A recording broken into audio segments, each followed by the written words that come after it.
Alright, so nice and quick, little reminder for you if any of you boys are in relationships or anything long term like this, with anyone really, whether that's with your girlfriend or a friend or your mum or whoever, this is an important life lesson. It's an important social skill to add to your armory. So I was out in the club yesterday, I think it was, last night. Everything's kind of a blur, but regardless, I was in the club a couple of days ago with my girlfriend, her friend, and another friend, so a couple of people. And we did this thing where we went in there, they were already kind of drunk beforehand, and we like to just have fun and mess around, right? And we're aware of how desperate guys are. We've dabbled into certain businesses before that have shown us how desperate certain men are. Let's just say that, right? I'm aware of what men are like. They're fucking idiots when it comes to girls. And me being an absolute fucking pimp, I like to take advantage of that to a certain degree, okay? Maybe that sounds controversial, maybe that sounds hypocritical, whatever it may be. I can explain myself if you really need me to. Let's crack on with the story. So, I was in the club with my girl, and jokingly I said to her, go and finesse some guys out of a drink. Because I just got here, I was sober, I met them in the club, a couple hours later. They were already drunk and stuff like that. So I was like, where's the fucking booze? You know what I mean? I'm trying to get drunk, let's go.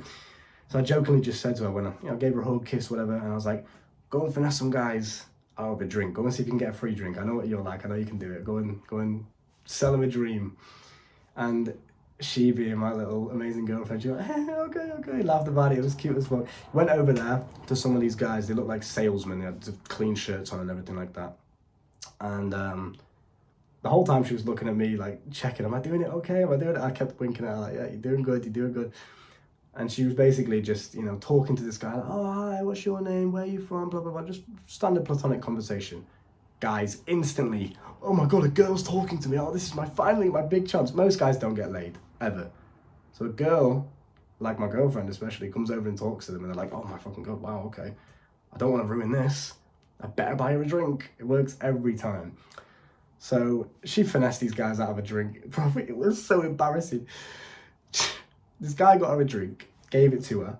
Okay, she was looking at me trying not to laugh the whole time.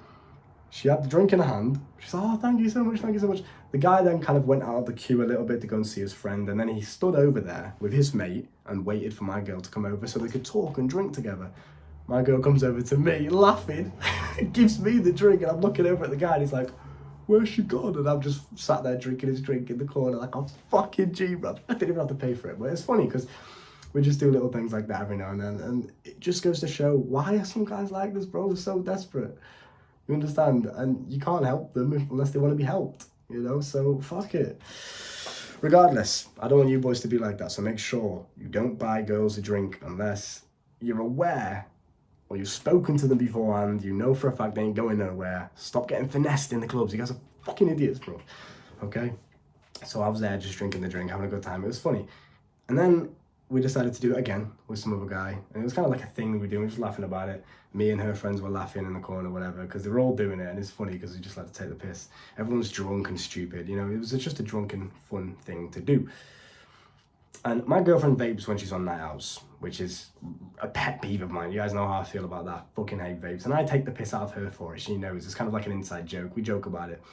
And every time she whips the vape out, she's looking at me all sheepishly and I slap it out of her hand. It's just a joke we do and I'm accepting of that. I'm not going to be one of these guys that are like, I don't want a girlfriend that does this.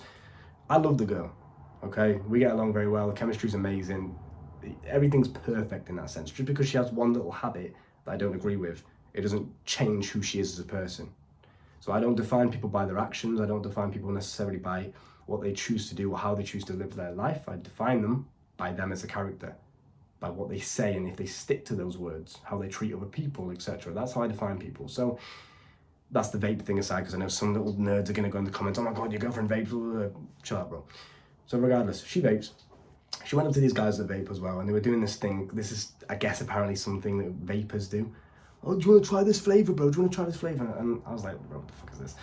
And she was looking at me, making sure it was okay the whole time. And then the guy offered her his vape to try the flavor. And she did it, and she tried the vape. And I seen it, and I was kind of just like, that's a bit dodgy. Do you know what I mean? You're trying some other guy's vape, he's put his dirty mouth on there, bro. And then you come over to kiss me. That's a bit dodgy. And I was drunk, so I was extravagant about it. I was like, nope, you're not fucking kissing me with that mouth now for the rest of the night. Nope. And she was like, why? I didn't mean to. she didn't do anything wrong. Point being, I told her to go and finesse the guy. She didn't know how, what was acceptable, what wasn't, and that's kind of a thing that vapors do, whatever. That's not the point. Point being is communication is absolutely vital in any of your relationships. Because if I saw that, and this can go for anything, I didn't have to give that example, but it was the first one that popped to my mind. And it's kind of a funny story, finessing guys. I want to make sure you boys don't get finessed as well, so just keep that in mind.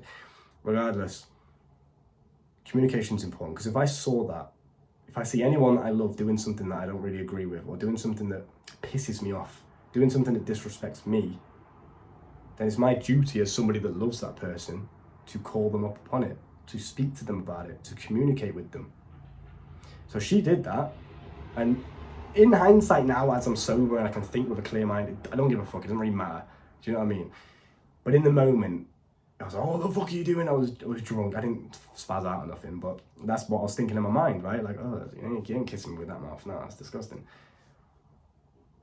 But point being, if I didn't say anything, you can understand how that would build up resentment. Yeah, and this is what happens in most relationships, is the partner does something that they don't necessarily agree with, or maybe it disrespects them, or upsets them, or angers them. It makes them feel uncomfortable to some degree. And they don't say anything about it. Because a bit of time passes, and everything's great again now, and if I bring it up now, it's a bit awkward, the moment's passed, and I don't really want to ruin the conflict, I want to keep it nice and tame and nice and calm, I'll chill out, I won't say anything. And then it goes. You forget about it for a little bit, things are good again. And then the next thing happens, she pisses you off again. She does something else. And number one, you're not telling her about any of these things because you're scared of ruining the peace. And you don't want to ruin the moment because the moment's fine now. So she's not even learning, number one. She's not learning what she's doing wrong. Or your mom or your friend or whoever it may be. But also your resentment's building up. Because in your brain you're thinking, oh, she's constantly doing things that piss me off. So now I'm just constantly getting angry. It's like an accumulation, death by 1,000 cuts, never ends. So in order to break this negative cycle, and I've been there before in my past relationships, my first ever long-term relationship, my first love, whatever you want to call it, before this girl, the same thing happened. She used to do things that would piss me off. I never said anything because I didn't want to ruin the peace. I didn't like conflict. I felt like if I brought it up, that it would ruin what we had. It was really, really negative mindset to be into. Now, obviously, I've learned from that past relationship. I'm on it. Every single time she does something that pisses me off or does something that disrespects me, she might not be aware of it. You have to understand, we're two different people, two different backgrounds, two different upbringings. We see the world differently. And if you're going to coexist with someone else, whether that be your mum, your friend, your girlfriend, whoever, you have to start to understand things from their perspective, and they have to start to understand yours. But the only way this happens is if you guys communicate. You're not going to read the minds, you're not going to guess. Another thing happened as well. I'm not going to get too in depth with this story because I want to give you all my personal details, but I brought up something again with my girl, and she kind of just responded like this, and then she didn't say anything afterwards. And I said something that was quite personal to me, it was quite like relevant to me, and she just kind of replied like, She looked at me, she paid attention, but she didn't say anything afterwards. She didn't follow up with anything, she didn't even ask if I was okay, right? And that pissed me off. And instead of just allowing it to build up resentment, keeping it to myself, bottling it up, whatever you want to call it, and not talking to her about it, I spoke to her and I said, like, hello, is that all you have to say? Do you want to, tell me a little bit more? What's going on? Why are you not talking to me? Is that all you have to say? Obviously, I said it politely. I said it respectfully. I'm never aggressive with anything that I say, and you boys shouldn't be either. Always be classy. Always remain respectful. Always be a gentleman. Always. No matter how pissed off you are, no matter how angry you are, no matter how disrespected you feel, always be a gentleman. Pays dividends in every area of your life. Okay, so just keep that in mind. So I said that to her. And then she basically explained to me why she only said and didn't follow up with anything else. She didn't know what to say. Obviously, I have to remember this is her first proper relationship. She's not used to this stuff. So instead of me going off the handle and thinking, oh, stupid bitch, she didn't really care about me, she didn't even ask if I was okay, you understand from their perspective, you realise that the things that they do that may seem disrespectful to you, in their mind, they don't even see a problem with it. Or they might be doing it out of some other reason that you don't even realise. Insecurity, fear, shyness, it could be anything. And you won't realise until you communicate. So just an important reminder to you, if your partner or your friend or your mum or whoever it is does something that you disagree with or that you agree with, whatever, just talk more, communicate more, speak openly more, stop being so afraid of conflict. Because even when these things happened, even when I brought them up, even when the conflict happened and we had a debate about the topic that I was pissed off about, we did it in a mature and respectful way, and a positive way where we could both grow from the situation. None of us were insulting each other. None of us were flaring disrespect towards each other. And if you're surrounded by someone that does that, then great. That's a good sign that you should distance yourself from that person. You shouldn't be around people that just are going to insult you when you bring up something. You shouldn't be around those people. So there was no conflict to actually be had. It's just a fear. It's a made-up fallacy in your mind that happens beforehand. When you do it, and you do it respectfully, and you do it like a leader as well, that's important. I just want to say something to you. I just want to bring something up. You know, I don't really like how you did this before. You know, I'm not saying that you pissed me off. I'm not angry at you, but I'm just saying that, you know, I feel a bit disrespected when you act like this. Oh, I'm sorry, I didn't know you felt that way. Like, okay, I'll make sure it doesn't happen again. I'm sorry. Cool. Bam. Simple. That's how easy it is.